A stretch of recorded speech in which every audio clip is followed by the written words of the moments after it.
정말 이쁜이 수술을 하고 나면 제왕절개를 해야 되나요? 그 뒤에 출산할 때는? 네, 꼭 그런 건 아닌데 아무래도 임신과 출산 자체가 질이 가장 넓어지는 원인 중에 하나죠. 왜 아니겠어요? 3점 몇 킬로 애가 나오는데 그죠? 일만한 아기가 나오니까. 어우, 네.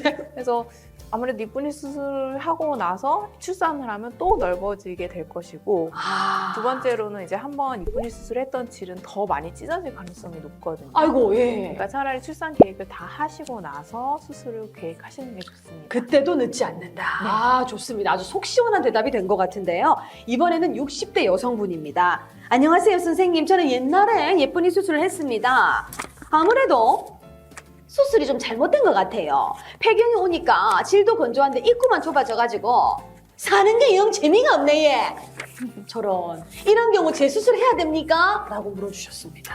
네, 실제로 오시는 많은 분들 중에 네. 나이 드신 분들 중에 질입구 너무 좁아서 혹시 예전에 수술하셨어요? 이러면 하신 분들 꽤 많으세요. 아프지 않으세요? 아프시대요. 어머. 그래서 실제로 찢어지기도 하고.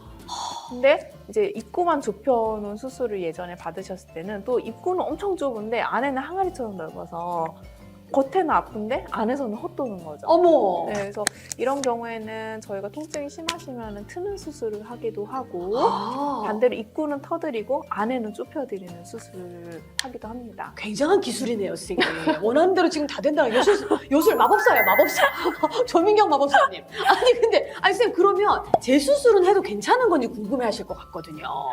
아무래도 모든 수술은 재수술이 더 힘들어요. 제왕절개도 그렇고, 뭐 한번 어쨌든 칼이 지나가고 네. 나면 유착이 생기기도 하고, 이제 그 피부도 좀 얇아지는 그런 효과가 있기 때문에 저희가 상황에 따라서 재수술이 꼭 필요하신 경우는 권해드리지만 그렇지 않고 그냥 좀 안에가 좀 헐거운 것 같다. 그냥 나는 이걸 좀 채웠으면 좋겠다 하시는 경우는 레이저나 필러 같은 시술을 권유하는 경우도 있습니다. 예전보다 시대가 좋아져서 질에 관한 많은 시술이 있기 때문에 더 어렵지 않게 또 도움을 받을 수 있다는 거 꼭 말씀을 드리고요. 이번엔 40대 여성분입니다. 저는 다자녀맘이에요. 뿍뿌르북북 질방기도 좀 심하고요. 요실금도 생겨서 고민입니다. 아, 이거 진짜 불편하시겠다. 그러면 질필러보다 수술이 나은가요? 라고 질문하셨습니다. 네, 그래서 이거 많이 물어보시는데요. 사실은 외래 오시는 분들의 80%는 정하고 오세요.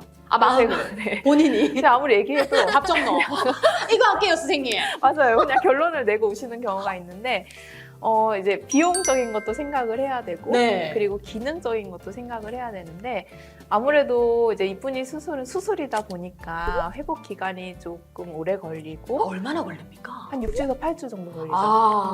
그래서 이게 회복 기간도 좀 걸리고 그 기간 동안 부부 생활도 못하고 이런 단점이 있는 대신 확실히 좁혀주는 장점은 있어요.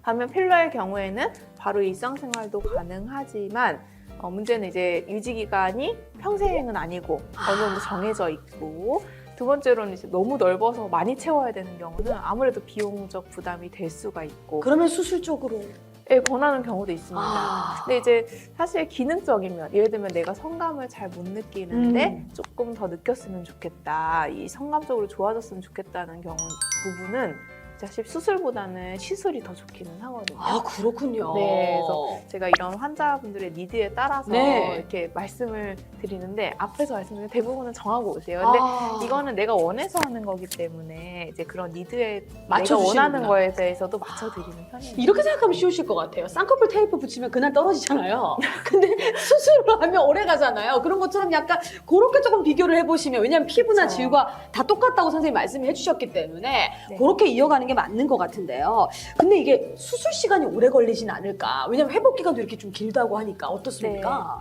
보통 수술 시간은 1시간에서 1시간 반 정도 생각하시면 되고 이거는 뭐 당일 입원을 하시는 경우도 있고요. 아니면 사실 입원 필요 없이 마취해서 완전히 깨고 회복하시면 한 3-4시간 뒤에 그냥 귀가하시는 경우도 많습니다. 저는 갑자기 생각난 게, 여성분들은 뭐 예전에 우리 학교 다닐 때 보면 화장실도 같이 가잖아요. 같이 가자 이러면서 친구랑 같이 가서 하면 좀 덜 무섭지 않을까? 실제로 그런 분들도 있습니까? 물론 친구랑 같이 오시는 분들도 있으시긴 한데 사실 이게 조금 여성 성형 쪽이다 보니까 잘 안 오시더라고요, 같이는. 좋은 건 또 혼자 하시는 거, 같이 안 가시는 거 보네. 이런 경우 있어요. 친구가 이제 데리고 와서 너 이거 하고 난 딴 거 하고. 정해주고 그 친구를 또. 네. 네. 그래서 반응을 보고 나도 아. 뒤늦게 하고 이러시는 경우도 있고. 근데 우리가 보통 이제 이쁜이 수술을 하면 이제 기혼자를 중심으로 생각을 많이 하는데 미혼들에게도 좀 권하실 것 같기도 한데 어떻습니까?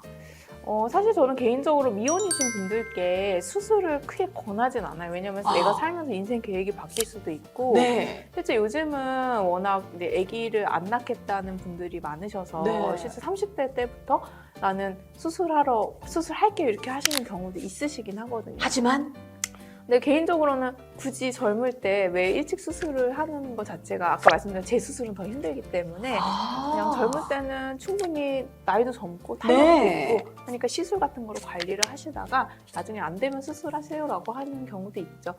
근데 이것도 마찬가지로 내가 너무 원하면 다 맞춰드릴게요. 맞춤형 관리, 맞춤형 처방. 근데 이게 또 사실은 수술이다 보니까 부작용이 없진 않을까 걱정하시는 분들도 있을 것 같거든요. 네, 이게 아무래도 수술이다 보니까 모든 수술은 부작용을 안 생각할 수가 없죠. 출혈이나 통증 같은 게 있을 수 있고 네. 실제로 수술 후에 드물게 배뇨 장애, 그러니까 소변 보거나 대변 볼 때 좀 불편하다거나 아이고. 아니면 이제 너무 많이 좁혀놓은 경우에 이제 성교통, 관계하실 때 통증이 느껴지는 성교통이 생긴다던가 네. 하는 비율이 있을 수밖에 없습니다.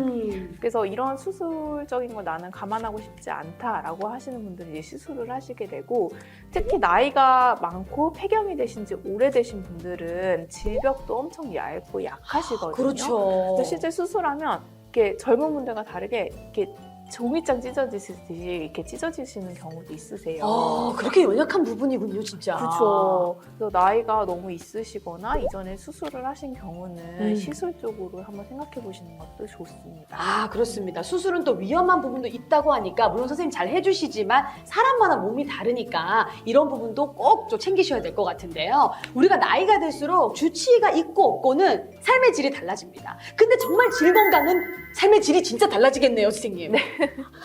그렇습니다. 주치의로 모시고 싶으신 분들께 한 말씀 해주시죠. 많은 분들께. 네.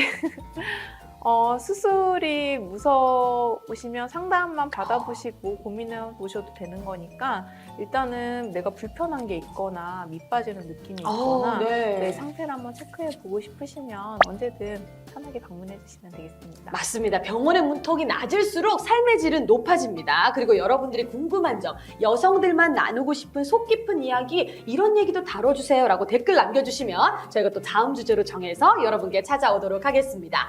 여성들의 삶의 질을 높이기 위한 시크릿 타임. 여기는 바로 비바 로제